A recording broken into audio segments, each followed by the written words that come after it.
Welcome back to Roo Career Radio, the podcast where we talk all things career. My name is Allison Murdoch. And I'm Tessa Pranat. And we are your hosts for Roo Career Radio. During this episode, we have invited our UMKC Career Services career counselor, Daniel Folk, to discuss ways in which you can still make the most out of the summer. Let's touch on some housekeeping topics before we bring Daniel on.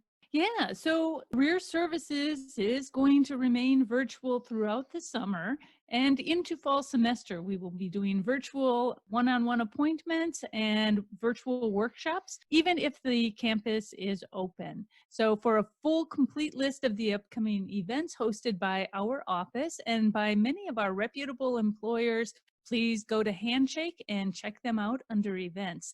Also wanted to let you know that our career fairs this fall will be completely virtual during fall semester and then probably through spring semester also. And we're going to conduct these through Handshake. They've got a really great platform that they've developed. So make sure you're following us on Instagram at UMKC Career Services, and we'll be sending out some additional information soon. And as a reminder, UMKC alumni still have full access to all of our services, both workshops and one-on-one appointments and career fairs. So please feel free to reach out via email anytime at careerservices@umkc.edu. All right, thank you for the updates, Tess. To add to that, if you're a current UMKC student, make sure your email notifications are on for Handshake. We often send out emails through Handshake with important information on job, internship opportunities, upcoming events, and we will definitely send out information on how to prepare for our upcoming virtual career fairs. Things will run a little differently with those, so the information is extremely important for even registering and participating in the fairs, let alone getting prepared for them. So turn those email notifications on. Okay, next up, we will discuss the ways in which you can still end the summer break strong.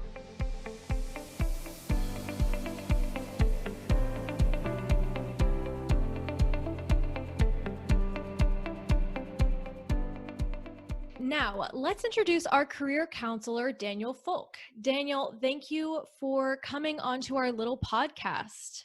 Many of our students and graduates know who you are through your appearances in many classrooms around campus, but for all of those who do not, we ask that you please introduce yourself to our listeners. Excellent, thank you, and thank you for having me today. I am a career counselor here at UMKC's Career Services, and I have been for about 3.5 years now. Before that, I was here for 2 years as a graduate assistant in the same office. I'm actually a twice grad of UMKC, where I got my bachelor's degree and then went on to get my master's degree in mental health counseling. So Daniel, in your many years of helping students, and once upon a time as a student yourself, and now as a professional, what advice can you provide students still wanting to make the most of the remainder of the summer break? I love how that was phrased, because making the most out of it is the most important thing. Even if everything didn't go according to plan, if you had an internship lockdown and thanks to the pandemic, it had to be canceled, whatever that might be, make the most of your time. And we're going to talk about a variety of things, but ultimately, if someone comes up to you and asks, what did you do during the summer, or what did you do during a break? Have a good answer. That's the most important thing. Have a good answer. So I think one of the first things is, what are you doing toward your career, or to make yourself a better candidate, or to broaden your understanding of the career field that you want to go into? So I would say trainings is one of my number one ways to make the most out of the time left. And feel free to jump in anytime, but one of them I think is a great one, and everyone should have access to it if you have a public library account, but lynda.com is great. If you want to learn more about technological things, if you want to learn more about coding or project management, lynda.com is going to be a fantastic resource for you. You can get certifications, all kinds of things. You know, Daniel, that's interesting. And I just signed up because I'm a nerd. I just signed up for the ultimate Microsoft Excel certification training bundle that was wow. being offered by PC World magazine for $33.99. Typically, it's this whole array of Excel training that it's like $900, and they're offering it for basically $34. And who wouldn't love Excel certification training? Slap it off right on the resume, right? Exactly. And that's a great point. During this time, there have been so many trainings that I've seen charge astronomical amounts that none of us as students could afford anyway. But right now they're going for cheap and or giving them away right now.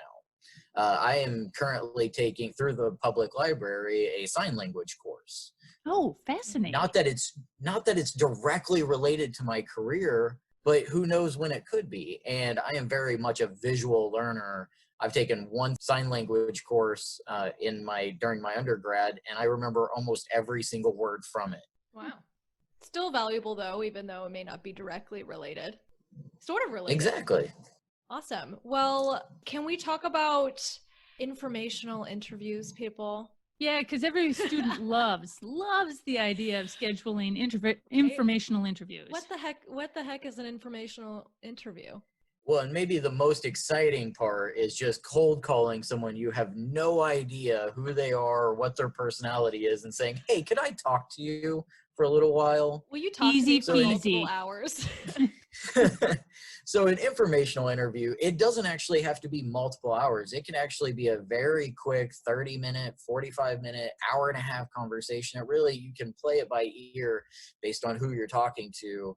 But at its core is you're trying to get more information about the field that you are interested in, whether that is their job or maybe they're the director of the department that you would love to be in, and you're just trying to get some more information.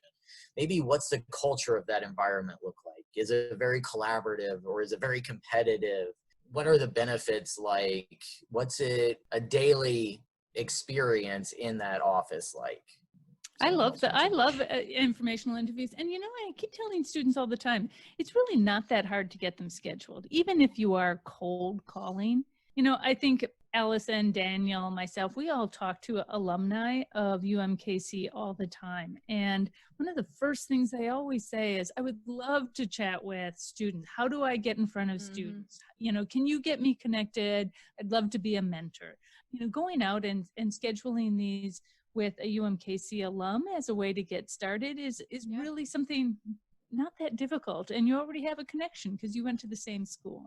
Yeah, and a really good way, kind of along the same lines as our last podcast, which was all about virtual networking, a really good way of looking up alumni for informational interviews and for various networking opportunities is through LinkedIn, right? You can look up UMKC, go to the alumni tab, and you can find alumni in all kinds of industries, positions, what their majors were. And that's a really good way to search for people just to start. And then you can kind of branch out from there. And if you need help identifying who that might be or narrowing it down to a company or a specific position or a specific department, feel free to contact Career Services. We would love to walk through that process. One of the other topics along the lines of making that connection, though, is be professional. When you're sending that email to someone that you don't know who is in a position that you would love to be in or love to work for them, show them who you are as a professional. Give them a little bit of details. Don't just say, hey, I would love to have coffee with you. Can we meet up? That sounds weird. Let's make it a little bit more professional. I am very interested in this field. I'm getting a degree that is directly related. I would love to learn a little bit more about maybe the daily life of it, how to really get into it, how to market myself the best. I would really appreciate you giving me some inside information. Would you like to have coffee sometime? Would you say that students should do their research on maybe the organization that person works at or a background on the position, or can they just kind of go in blind and start out that way? I would always have a list of questions, have a list of topics. I would know some of those answers, but I'd want more details into each one of them. I don't like to go into any situation blind, because that's when very long pauses in conversations can happen. But also know that you don't have to carry this conversation the full way. If they're agreeing to this, that means they know they're ready to talk about themselves, talk about their department, talk about their work. That's one of the best things that we as humans are good at, is talking about ourselves. So you don't have to carry the conversation, but you should be prepared for it. Definitely. And I think that, because we kind of mentioned it earlier, informational interviews and just kind of reaching out to people, I mean, that's part of networking, right? And that's a way that you can really build your network. That can go a long way. And so that's something that you can start this summer, if you haven't been doing it already, and through those informational interviews, so you can kind of get a good idea of positions that are interesting to you, maybe organizations through this, but then you can also build that network, and you can reach out to these people and stay in touch with them. And, you know, by the time that you're graduating, you'll have these connections to maybe get some opportunities out of, or, and I hate to say like use people, but use people, right? Use your resources wisely. And that's one of the number one things of networking. And one of the top things that I recommend for students whenever they say, oh yeah, I actually did an internship there, or my cousin's uncle's best friend works there, or something like that, contact them. The second you submit your application, send them an email and say, I was so happy that you gave me this information. I wanted to let you know that I did go ahead and submit my application. You have no idea if that person is then going to send all that information to HR, and then now that puts you right up to the top of the list. You're one of the first ones that are going to get an interview, or possibly get an interview based on that referral. It is a large percentage. Who do you know that is going to give you the best opportunity to get into that position? Especially these days when there's fewer jobs open right now because of the pandemic, and a lot of people looking. So having somebody, you know, and you're not saying hire me, you're just letting them know that you applied. And if they want to, then send a letter to the hiring manager or to human resources and say, hey, I talked to this person and I think they're great. I mean, that's what it can take to get your resume pulled out of the pile. And guess what? A lot of these large companies in the area, aka Cerner, or some of these other larger organizations, there's incentives for employees to refer potential candidates. And so a lot of people will do that, not just to be friendly and to help a person out, a friend out, a network partner out. I don't even know what I'm saying anymore. It's altruistic, but it's also, they get a little money out of it, right? There is a website out there that kind of taps into it.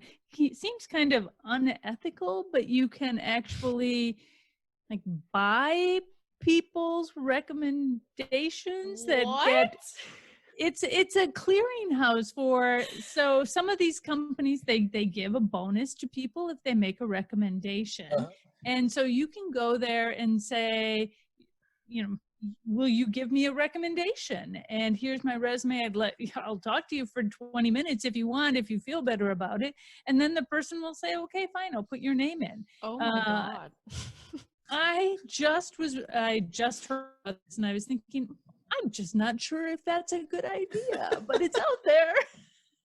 It might work. Wow. That's black market stuff right there. Exactly. Okay. So we've talked about informational interviews. We've talked about training. Let's assume that the students have now done something, or maybe they've had a part-time job, or maybe they've had their internship. So now what should they be doing?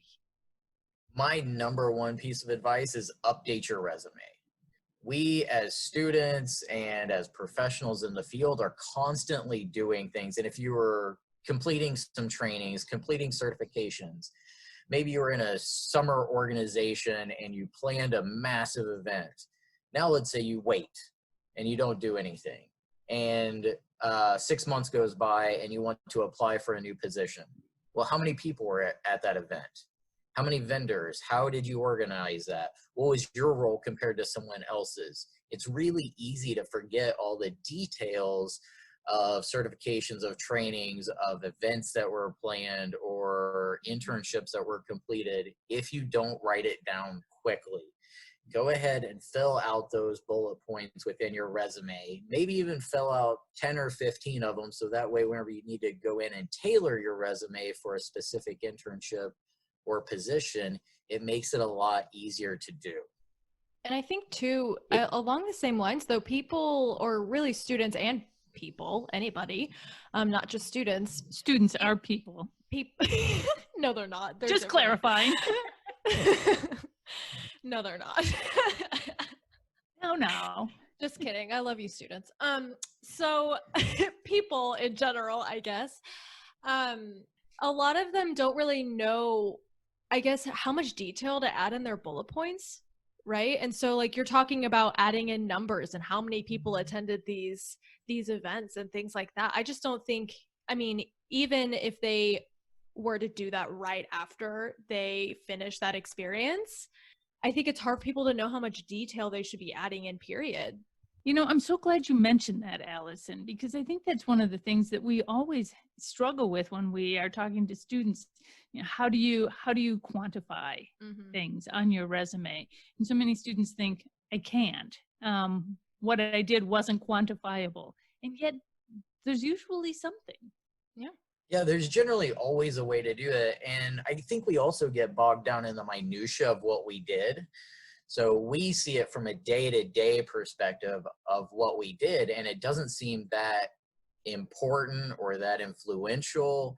So really taking a step back and seeing it from a higher order perspective is key when creating these bullet points. What were the skills involved? What were the technologies involved? How many people? What can I quantify in this? And even look back at the past. Maybe this is the second year that you were hosting this event, and last year 150 people show up and you got 215 different people to show up. What's that percentage difference? That's something that you can easily quantify to really showcase the influence that you made whenever you took on this role. Well, and Daniel, I think that you make a really great point. But we also understand that it can be difficult, and you don't know how to do this, and that's what we're here for. So make an appointment with Daniel or Allison or myself, and we can help you add those details and those numbers to your resume. And maybe you've already added too many. I've seen that quite a bit. So maybe your resume is sitting at 3 pages right now because you really wanted to be detailed. We're also pretty good at showing you what might not need to be there, what might not need to be included to really make it a competitive resume, because most employers aren't going to get to that 3rd page, sometimes even to the 2nd one. So how do we make that 1 page as strong as possible and to really showcase that you're the best candidate for this internship or this position? Definitely come in and make an appointment. We're happy to work through any of that. So Daniel, you've had some great advice, and thank you so much for joining us. So any last tidbit of good advice you might have? We're at the end of July. School starts in just over a month. And shortly after that, we'll be starting the really super busy, critical fall recruiting season. So what would you tell students? Be ready for it. So recruiting season is going to come fast, and you need to be prepared for it. One of the first steps in preparing for that is go onto your Handshake account. All of our students have full access to Handshake here at UMKC, and fill out your profile. Treat it just like your LinkedIn profile. If you don't have a LinkedIn profile, get one of those too. Yep. But fill out your profile completely, and also take one extra step and make that profile public to employers. This is going to fully prepare you for the career fairs. So whenever our virtual career fairs come this fall, they're going to be able to look at your profiles and identify who's going to be the best candidates for them. And they even have the opportunity to set up appointments with you for the career fair. They'll request an appointment just to be able to meet with you and have that opportunity. So be ready for this fall semester to hit. Fill out your profiles, get everything ready to go, and get that opportunity. And know that those recruiting seasons start early. Most are starting at the middle to end of September, and sometimes at the latest, middle of October. That all the positions, all the internships may be taken by the middle of October. You need to be starting early and looking often. And Handshake's the first step always that I recommend in searching for those positions, attending career fairs, finding events that Career Services is hosting, and being there for those. Awesome, Daniel. That's just great advice. So that concludes our episode. If you would like additional advice or assistance regarding any of the topics we've discussed today, please reach out to us at careerservices@umkc.edu or make an appointment with a staff member on Handshake. And don't forget to follow us on Instagram, Twitter, Facebook, and our YouTube channel, UMKC Career Channel. We also encourage you to join our LinkedIn group created for UMKC students, alumni, and employers to connect, post positions, and get updated on valuable career prep info. Next episode, we will further discuss the economy and job market outlook and provide some advice on preparing for the semester ahead. You have been listening to Roo Career Radio, brought to you by UMKC Career Services and the Block Career Center. We'll talk next time.